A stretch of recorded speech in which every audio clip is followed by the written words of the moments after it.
Dear friends, welcome to my channel. This is Taras BEREZOVETS with you.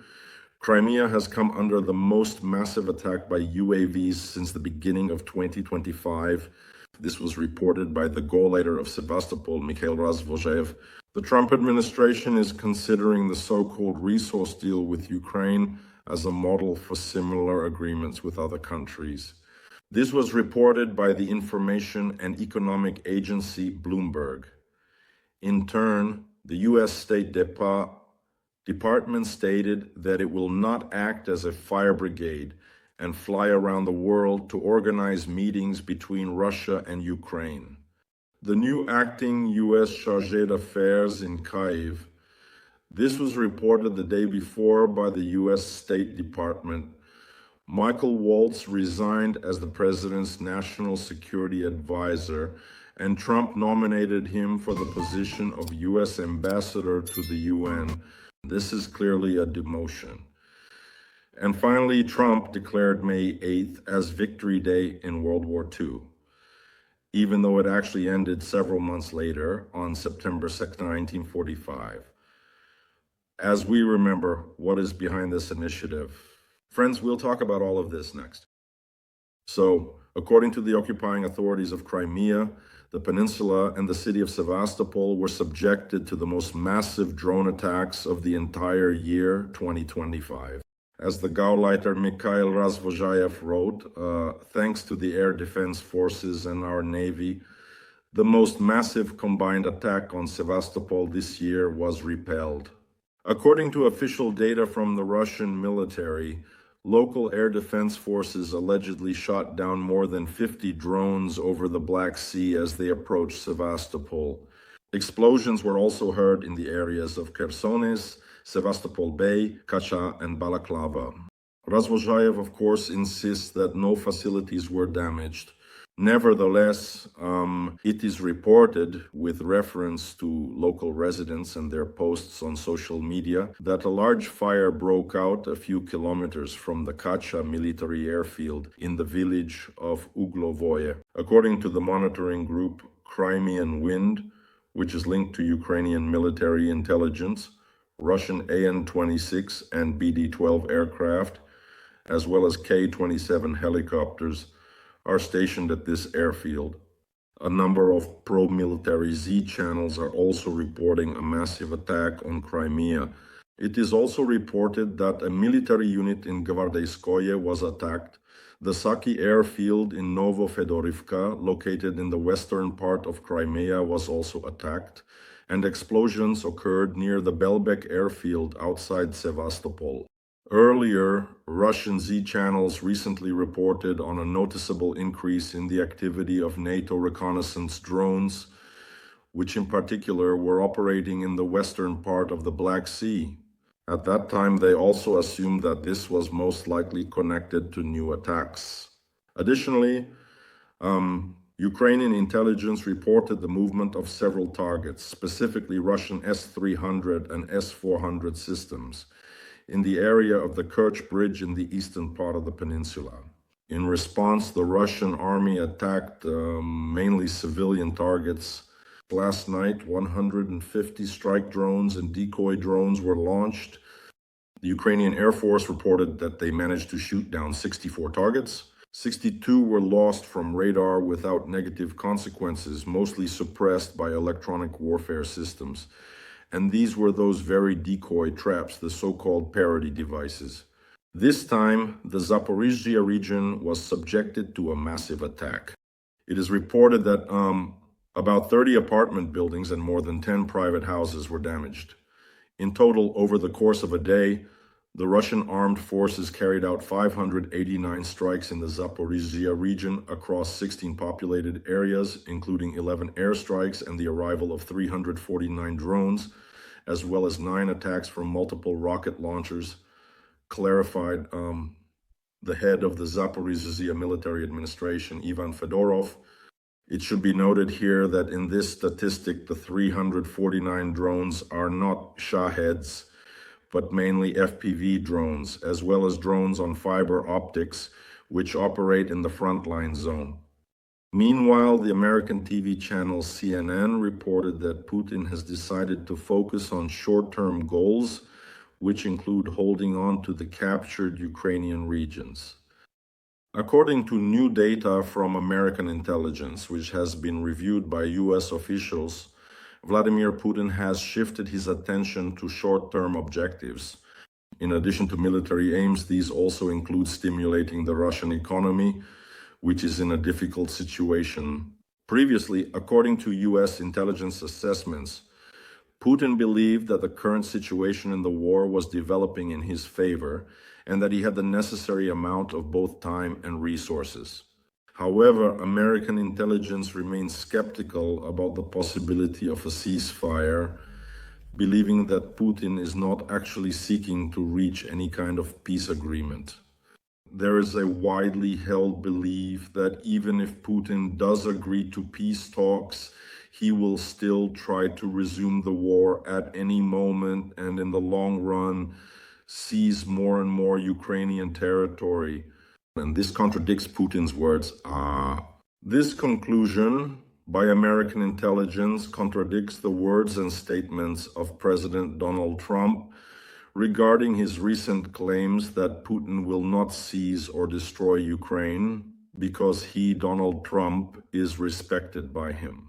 Meanwhile, the US State Department has announced that it is stepping back from the role of a fire brigade and will no longer rush around the world at the first call to act as a mediator in negotiations between Kyiv and Moscow. This was stated by the official State Department spokesperson Tammy Bruce. She stated that Marco Rubio made it clear that the format of US involvement will change, although support for peace efforts remains. Returning to the first topic, the intensification primarily of drone attacks on peaceful Ukrainian regions, it is necessary to conclude that Putin is now doing everything possible to push Ukraine and its Western allies toward fulfilling his own ultimatum demands, which I remind you include recognizing as Russian the 4 occupied Ukrainian regions, Donetsk, Luhansk, Zaporizhzhia, and Kherson, and the complete withdrawal of Ukrainian defense forces from these territories, even though Russian occupation forces do not fully control any of these regions. Nevertheless, Marco Rubio also sent a number of signals indicating that the United States will only be willing to maintain the current pace of negotiations between Ukraine and Russia for a short time. He made it clear that America considers Communist China to be a much greater threat. And in any case, this is the top priority to which American diplomacy will shift its focus in the very near future. Another confirmation of the shift in foreign policy strategy, however, not only related to it, is the consequence of the recent so-called Signal Gate. Let me remind you, this is the scandal related to the fact that the editor-in-chief of the American publication The Atlantic was mistakenly added to a Signal messenger group, and he in fact made public the secret correspondence concerning the preparation of US Air Force strikes against the Yemeni Houthis. And so Mike Waltz, who in fact started this scandal by making the mistake with Signal, was dismissed by President Trump. And not only for that reason, indeed, since Mike Waltz was also largely focused on ending the Russia-Ukraine war, but Trump now demands that priority attention be given to China. By the way, Marco Rubio will temporarily, in addition to his direct duties as Secretary of State, also serve as the President's National Security Advisor. The situation is unique, but there has already been a precedent. From 1973 to 1975, the roles of Secretary of State and National Security Advisor were already combined by the irreplaceable Henry Kissinger, who, however, is considered quite toxic by many contemporaries. Nevertheless, as always, in his own style, President Trump announced the dismissal of Mike Waltz on his favorite social network, Truth Social, and stated that he is nominating him for the position of U.S. Permanent Representative to the United Nations. This is clearly a demotion in the diplomatic hierarchy, because the President's National Security Advisor often holds the top position, the leading role in the hierarchy, even more important than the US Secretary of State. Although formally, according to bureaucratic conventions, of course, the Secretary of State is higher, but very often we have seen examples where, for presidents, their national security advisor is more important and more of a priority. Well, in fact, Jake Sullivan under President Biden was a more important bureaucrat and more influential than Secretary of State Blinken on many issues. However, so far, let's say Marco Rubio has still managed to maintain a balance here in tandem with Mike Waltz. However, the question arises, who will replace him? There is already information that, in particular, Keith Kellogg could take on this role. However, it seems more credible that Steve Witkoff might become the one. This very well, let's say, to put it mildly, controversial special representative of Trump in the Middle East, who is currently his main emissary in negotiations with Moscow. If, of course, Witkoff is appointed to this position, it will be a clear loss of influence for the Ukrainian lobby because, all things considered, Mike Waltz was still a more consistent supporter, as was Keith Kellogg. They were, let's say, in the same camp here, unlike Steve Witkoff. However, Witkoff persistently denies these rumors. But we'll see whether this appointment actually happens or not. Meanwhile, according to Bloomberg, Trump's model of making a resource deal with Ukraine will in fact now be used as a basis to make similar agreements with other countries. This in particular notably reflects the White House's strategy of using Washington's foreign policy role to protect its assets and regain its positions abroad. The White House considers the experience of making a deal with Ukraine to be a success, although it was accompanied by numerous scandals, starting with a public altercation in the Oval Office, which, I remind you, took place on February 28th, 2025. Overall, the process of finalizing the deal took just over 2 months. Let me remind you, it was concluded on April 30th.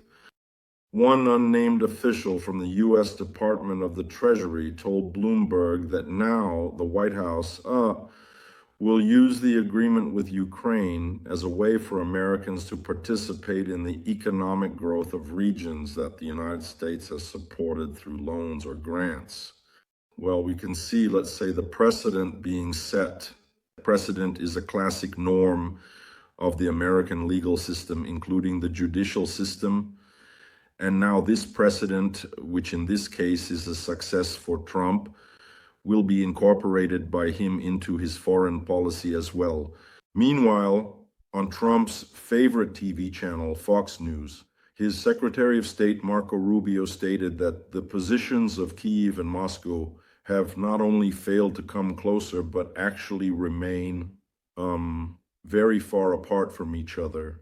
The problem is that these positions are still too far apart from each other, said Marco Rubio.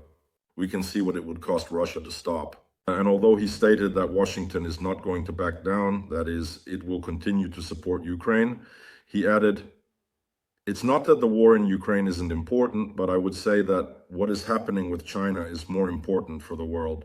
Listen to how he put it. For the world, not for the United States, not for us, but for the world in the long term. He also pointed out Iran's growing nuclear ambitions as a threat. Well, basically, all of this demonstrates Donald Trump's impatience and his readiness to end the Ukraine track at any moment if he believes his efforts will not succeed in the near future. Donald Trump also signed an executive order the day before. He announced that May 8th will now be celebrated in America as Victory Day in World War II and November 11th as Victory Day in World War I. "We won both wars," Trump wrote on the social network Truth Social. "No one came close to us in strength, courage, or military skill. But we never celebrate anything. That's because we no longer have leaders who know how to do it. We are going to start celebrating our victories again. We did more than any other country to achieve a victorious outcome in World War II." Well, doesn't that sound a bit familiar, right? Acknowledging one's own achievements while belittling the contributions of other allies. And most importantly, Trump declared May 8th as Victory Day in World War II, even though, let me remind you, World War II actually ended several months later on September 2nd with the signing of Japan's surrender. But May 8th is merely the day when military operations officially ended in Europe, marked by the signing of Germany's act of surrender. However, as we know, the fighting in Europe didn't actually stop completely. Nazi bands continued to resist for some time, and they were being hunted down here. But indeed, active combat operations in Europe did cease specifically on May 8th. Nevertheless, to declare it a victory, at the very least, contradicts historical logic. However, I think we'll hear more arguments on this topic. And finally, the stick for the Kremlin. Republican U.S. Senator Lindsey Graham stated that there are already 72 committed supporters in the Senate, both Republicans and Democrats, who have backed his bill on, I quote, crushing sanctions against Russia. Let me remind you, we're talking about 500% tariffs on imports from all countries, imports from countries that buy Russian oil, petroleum products, natural gas, or uranium, as well as sanctions against any country that purchases uranium from Russia. And at the same time, the European Union also announced the preparation of a new package of sanctions. In particular, French Foreign Minister Jean-Manuel Barrot stated in an interview with AFP that the Europeans will support this American initiative with a 17th package of sanctions. And yesterday I promised Lindsey Graham that we would try to coordinate these two sanction packages, both in terms of content and timing. Well, this is one of those cases where coordination is indeed taking place, and moreover, it is more appropriate now than ever. The most important thing is that all of this produces results. But let me remind you, there are still no results. Despite the obvious problems in the Russian economy and the fact that the front is clearly stalling, Putin is not abandoning his maximalist goals, which are primarily tied to his ultimatum regarding the occupied Ukrainian regions. Demands for Ukraine to renounce joining the North Atlantic Alliance, to grant special rights to the Russian Orthodox Church, the Russian language, Russian culture, and other ultimatums that naturally Ukraine has no intention of fulfilling. And Putin, in turn, is also not going to lower the bar for these demands. Accordingly, with this logic, the war will continue on. Friends, take care of yourselves, subscribe to the channel, like and comment on the broadcast. Glory to Ukraine, glory to the armed forces, glory to the Ukrainian special forces, glory to Ukraine's territorial defense. As always, this was Major Taras Berezovets of the Ukrainian Army with you. See you next time. Bye-bye.